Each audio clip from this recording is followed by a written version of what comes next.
Olá pessoal, tudo bem com vocês? Eu sou a Rebeca e vou fazer resoluções dos exercícios de química do simulado de vocês. Questão 32, Enem adaptada. As substâncias iônicas são reconhecidas facilmente, pois são formadas de metais e ametais. Já as substâncias moleculares são constituídas normalmente ou apenas por metais ou ametais ou semimetais. A água pura não conduz corrente elétrica, mas ao adicionarmos um composto iônico ocorre sua dissociação, gerando íons livres na solução, o que conduzem eletricidade e são denominados eletrólitos. Ao adicionar um composto iônico em um frasco contendo água, foram formados íons na proporção representada na figura abaixo. Sabendo que as moléculas de solvente não estão inclusas na ilustração, assinale a alternativa que contém um possível composto iônico. Então, só para relembrar, os metais, eles estão representados aqui nessa região vermelha. No caso, os ametais estão aqui em verde, os gases nobres em cinza. É muito bom decorar a disposição dos elementos na tabela periódica, porque vai ajudar muito na hora da prova. Voltando à questão, por exemplo, ela está dizendo para assinalar a alternativa que contém um possível composto iônico. Então, vamos supor que você não lembra na hora da prova, mas é importante já descartar. Por exemplo, se você fosse chutar essa questão, a questão A, ela não pode ser, então você já conseguiria, com uma observação, né, uma lembrança assim da tabela periódica, já eliminar a letra A e B. Então, aumentam as chances de você acertar a questão. Porque, por exemplo, a C, D e E, elas são possíveis compostos iônicos. Então, a letra A e B não são. Por exemplo, aqui, C4H6. Se a gente for lá na tabela periódica, o carbono, ele está aqui em verde, né? Nessa região verde, ele é um ametal. Então, o hidrogênio está aqui, né? Uma exceção na posição, mas ele também está em verde. Então, a letra A não pode ser, tá certo? A letra B é SO3. Se a gente for olhar na tabela periódica, o S está aqui em verde e o oxigênio também. Então, ele é um composto molecular, tá certo? Então, a gente já descarta A e B. A C, NaCl. Na tabela periódica, o sódio está aqui em vermelho e o Cl, o cloro, está em verde. Então, ele é um composto iônico. Ele é um metal ligado a um ametal. A letra D, o alumínio, né, sulfato de alumínio. O alumínio, ele está localizado também em vermelho, né, ele é um metal.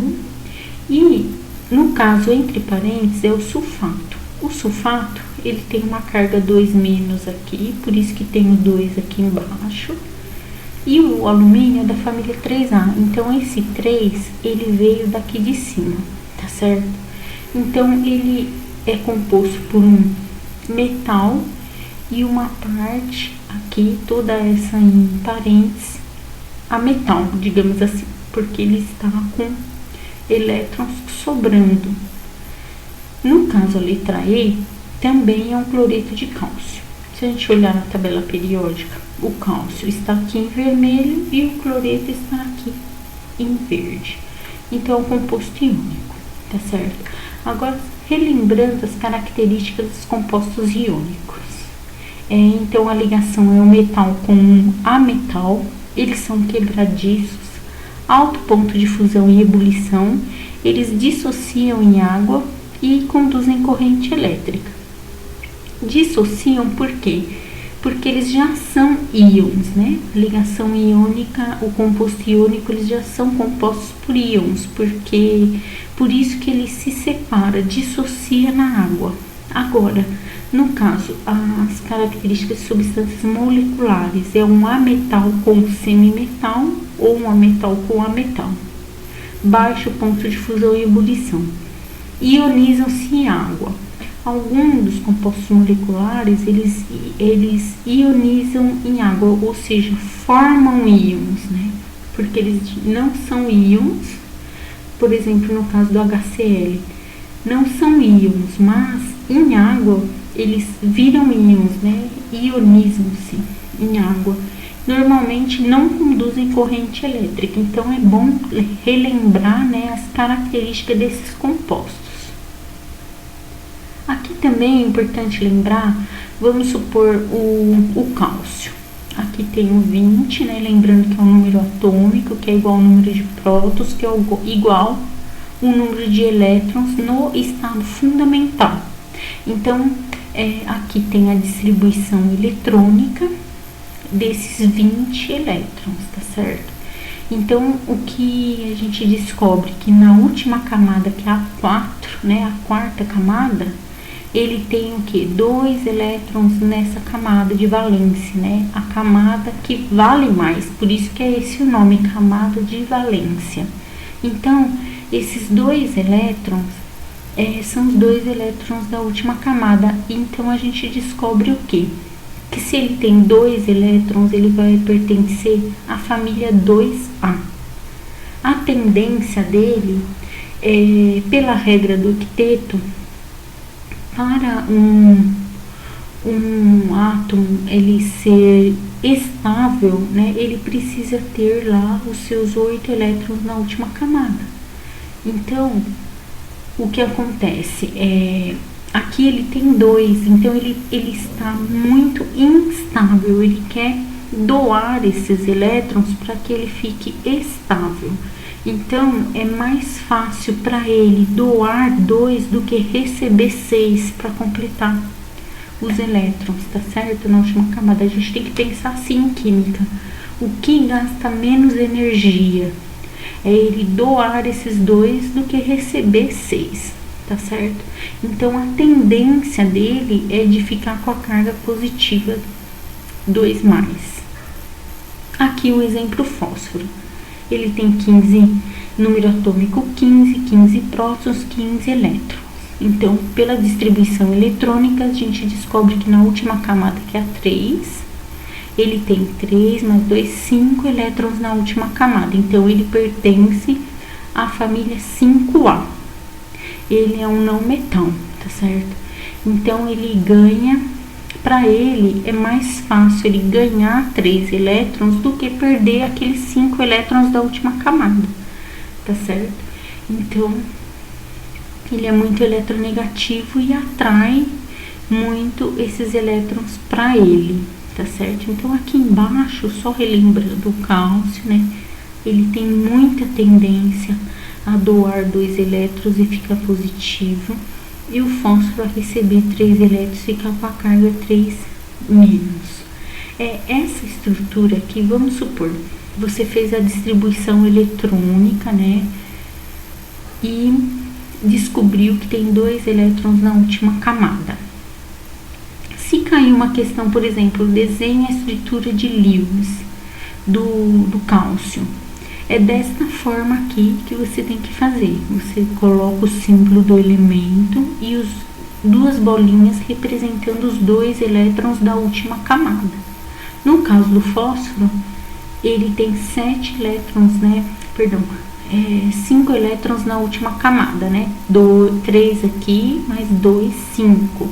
Então, você desenha a estrutura de Lewis dele. Você desenha 5 bolinhas desta forma, que essas bolinhas representam o elétron. Então, são 5 elétrons, tá certo? Então, para fazer a fórmula dele, você coloca o símbolo do metal primeiro, depois do ametal, e você inverte em cruz os números, né? Por exemplo, o 2 que está aqui em cima, 2+, ele desce ao lado do em cruz, ficando aqui embaixo no fósforo, mas é um número apenas, tá? Não a carga. aqui, aqui em cima é 2 mais, ele desce somente o 2. E aqui é 3 menos, ele desce somente 3. Então, fica nessa proporção.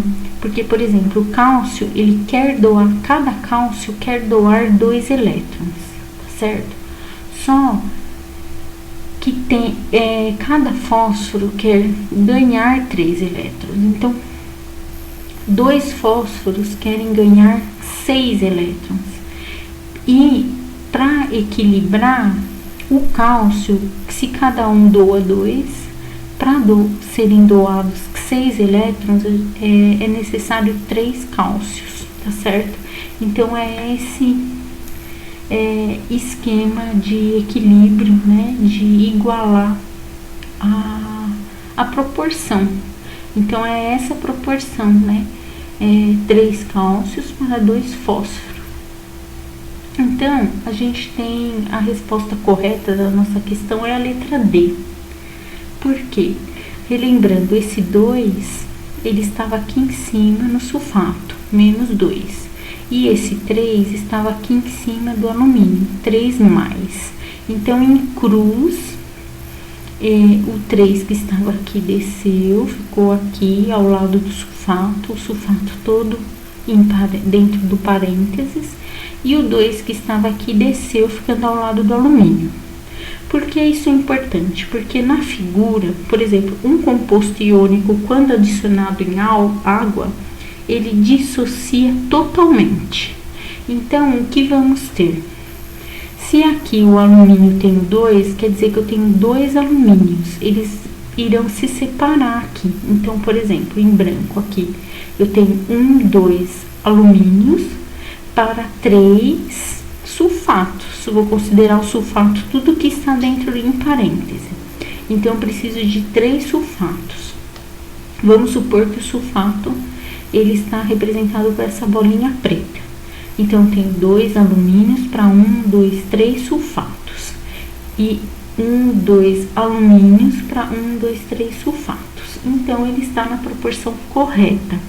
Por que não pode ser, por exemplo, NaCl? Porque, por exemplo, tem Na e Cl. Vamos supor aqui que o branco seja o Na e o preto seja o cloro. Então, é Na para cloro, Na para cloro, Na para cloro, Na para cloro. Vão sobrar 2 cloros, então não é isso que diz o exercício. Ele dissocia, né? Totalmente, e nesse desenho estão representados somente esses íons. Então, a resposta correta é a D. Questão 33, PUC adaptado. Quando se salpica um pouco de cloreto de sódio diretamente nas chamas de lareira, obtém-se chamas coloridas. Isso acontece porque nos átomos dessas substâncias os elétrons excitados são. Vamos relembrar os modelos, né, atômicos. Tudo começou com os pensadores, né, Demócrito e Leucipo. Então, eles pensavam lá na matéria, que a matéria ela tem massa e volume e ela é constituída por corpúsculos. Então, o que eles fizeram? Se você pegar um martelo e quebrar até não conseguir mais quebrar o último corpúsculo, eles deram o nome de átomos, né? Que é não divisível. Isso são ideias lá de Demócrito e Leucipo. Já surgiu a palavra átomo. No caso, o modelo de Dalton, Dalton dizia que o átomo ele era uma bola de bilhar, esférica, indivisível, imutável, indestrutível. Então, por exemplo, átomos de mesmo tamanho, por exemplo, o oxigênio é representado aqui. O átomo de oxigênio, para ele, todos os átomos possuem a mesma massa e volume, né? E, por exemplo, um outro átomo de hidrogênio é uma outra massa e um outro volume. Então, ele já trouxe aquele conceito de elemento, né, químico, tá certo? Depois, com Thomson, já começaram os experimentos, né? Até Dalton, Demócrito e Leucipo eram pensamentos e observações. Já Thomson já realizou um experimento, tá certo? Experimento de tubo de raios catódicos. E o que acontece? Ele descobriu o elétron.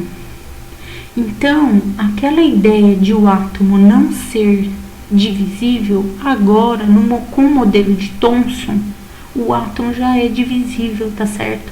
Então, ele traz o exemplo do pudim de passas, como vocês podem ver aqui. Toda a parte branca representa a parte positiva, dentro e fora, né? Toda a parte branca. E no caso, as passas são os elétrons. Isso na representação de Thomson, com o famoso modelo pudim de passas. Depois tem Rutherford, que também fez experimentos com partículas radioativas, né, de polônio. Ele observou que essas partículas atravessavam, umas desviavam e poucas retornavam, né, como se batesse e voltasse, né, naquela folha de ouro, naquele experimento que ele fez. Então, o que ele observou, né, que o átomo era um grande vazio. Então, já surge aí a divisão, né, do átomo, que tem um núcleo, que o núcleo é positivo, né, contém prótons e nêutrons no núcleo, e tem uma eletrosfera. Então, esse é o modelo planetário de Rutherford, como vocês podem ver aqui. No centro, positivo, núcleo e um grande espaço vazio, mas ao redor os elétrons. Depois também tem Bohr. O Bohr, ele também aceita, né, a conclusão de Rutherford, mas ele acrescenta no modelo dele aqui prótons e nêutrons no núcleo, tá certo? E que ele divide a eletrosfera. Então, como vocês podem ver na figura, ele divide em níveis de energia, K, L, M, e que cada camada dessa comporta um certo número de elétrons. Então, tem ele traz uma maior organização ali no modelo dele, tá certo? Através desses níveis de energia. Então, aqui eu tenho uma representação, né, do modelo de Bohr. Então, você tem um núcleo, ao redor tem as camadas, onde estão os elétrons. Por exemplo, aqui um exemplo de um estado fundamental. Todos os elétrons ali em movimento na sua órbita. Vamos supor que aqui, por exemplo, né, nível 1, nível 2, nível 3, nível 4. Cada nível desse vai aumentando a quantidade de energia que aquele nível tem. Vamos supor que o elétron está aqui, ó, no nível 3, representado em verde. Ele está em movimento nessa órbita aqui. Só que ele recebe uma energia. Vamos supor, se você pegar um pouquinho de sal de cozinha, que é o cloreto de sódio, e jogar na chama do fogão mesmo, você vai perceber uma chama amarela. O que acontece? O elétron que estava aqui no nível 3, ele, ao ser excitado, né, se você fornecer energia, por exemplo, a chama, o fogo, ele vai pular, né, um salto quântico. Ele vai pular de nível de energia, ele vai sair do nível 3 e irá para o nível 4, porque ele foi excitado. Quando ele está no nível 4 e ele retorna para o nível 3 onde ele estava, ele emite o fóton, que é a luz amarela, tá certo? Então, é justamente essa a pergunta da questão. Então, por exemplo, se o elétron está num nível e retorna a um nível inferior, ele emite um certo comprimento de onda, uma luz, tá certo? Cada elemento tem uma luz diferente, como vocês podem ver aqui na figura. E é isso que pergunta, né? A resposta correta é a D. Ele escreve aqui, ó, isso acontece porque nos átomos dessas substâncias os elétrons excitados, então ele já está dizendo que o elétron está excitado. Então, quando ele retorna, né, ó, a níveis energéticos inferiores, o que acontece? Ele devolve, né, a energia que ele absorveu sob forma de luz. Então, pessoal, é isso. Resposta correta D. Espero ter ajudado. Bons estudos. Qualquer dúvida, estamos à disposição. Então, até a próxima aula. Tchau, tchau.